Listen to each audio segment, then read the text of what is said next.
Viewers, আসসালামু আলাইকুম। আজকে আপনাদেরকে দেখাবো কিভাবে ওয়ার্ড ফাইলকে পিডিএফে রূপান্তর করতে হয়। অনেকেই অনেক সময় দ্বিধাদ্বন্দ্বে ভুগেন ওয়ার্ড ফাইলকে পিডিএফ করার জন্য। তো আমি খুব সহজেই আপনাদেরকে দেখাই দেব কিভাবে ওয়ার্ড টু পিডিএফ কনভার্ট করা যায় এবং সবথেকে সহজ মাধ্যম। তো চলুন আমরা প্র্যাকটিক্যালি দেখি। প্রথমে আমরা গুগলে সার্চ দিব ওয়ার্ড টু পিডিএফ। সার্চ দেওয়ার পরে আমাদের সবথেকে জনপ্রিয় এবং সহজ মাধ্যম হচ্ছে smallpdf.com। এখানে আমাদের প্রথমেই যে কনভার্টারটা আসছে এটার উপরে আমরা ক্লিক করব।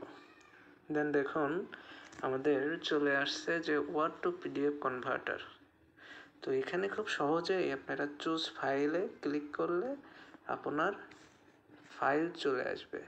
তখন আপনি কি করবেন, আপনার একটি ওয়ার্ড ফাইল দিবেন অথবা যেটা প্রয়োজন সেটা ওয়ার্ড ফাইলটি এখানে সাবমিট করবেন।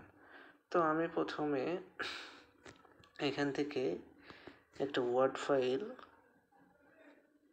আমরা দিতে চাই, যেমন ইউএপি সিভি ফরম্যাটটা আমি পিডিএফ তৈরি করব। তো একে আমরা ক্লিক করলাম। ক্লিক করার পরে দেখুন এখানে চলে আসছে এবং প্রসেসিং হচ্ছে ডক টু পিডিএফ और ওয়ার্ড টু পিডিএফ। দেখুন অলরেডি আমাদের পিডিএফটি চলে এসছে এবং ডাউনলোড অপশনটি চলে এসেছে। তো আমরা এখানে ডাউনলোড করতে পারবো, শেয়ার করতে পারবো, প্রিন্ট করতে পারবো। তো আমরা এখান থেকে ডাউনলোডে অপশনে ক্লিক করলাম এবং এটি আমার ইতিপূর্বে পিডিএফ আকারে করা আছে, তাই ডাউনলোড ফাইল অ্যাগেইন দেখাচ্ছে। যদি না থাকে তাহলে সরাসরি ডাউনলোডে চলে আসতো। তো আমরা ডাউনলোড অ্যাগেইন দিলাম। দেওয়ার পরে আমি এটাকে কোনটির মাধ্যমে ভিউ করতে চাই তো সেটা দেখাচ্ছে। আমি এখন WPS ওয়ার্ড ফাইল আর অফিস পিডিএফ যেটাকে ওপেন করা যায় সেটাতে ওপেন করলাম। এখন দেখেন আমার এটা পিডিএফ আকারে চলে আসছে।